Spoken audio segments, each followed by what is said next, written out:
ايكيا عاملين حركة لطيفة قوي. لو دخلت تبص مثلا على سفرة، طبعا هتلاقي تصميمات تهوس وتجنن وتطير العقل وكل الكلام اللذيذ ده. المهم تبص على السفرة تلاقي السعر مكتوب 5000 جنيه، تبقى خلاص هتطير من الفرحة. بعدين تكتشف ان السعر ده تمن المفرش اللي فوق الترابيزة.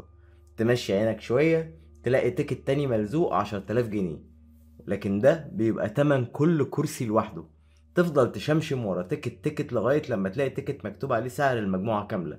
وقتها هتعرف سعر السفرة كلها كام. وفي اللحظة دي هتكتشف قد ايه ابوك ما عملش حساب الوقت ده من عمرك، وان كونك في مرة طلبت شوربة مشروم من ابو مازن ده ما نقلكش خالص النقلة الاجتماعية اللي تحطك وسط زباين ايكيا. وان الحاجة الوحيدة اللي تقدر تشتريها في ايكيا هي ايس كريم فانيلا ب10 جنيه، وده اللي دايما بتقابله على بوابة الخروج. وكأن ايكيا بيعتذر لطبقتك الاجتماعية على الاذى النفسي اللي سببهولك.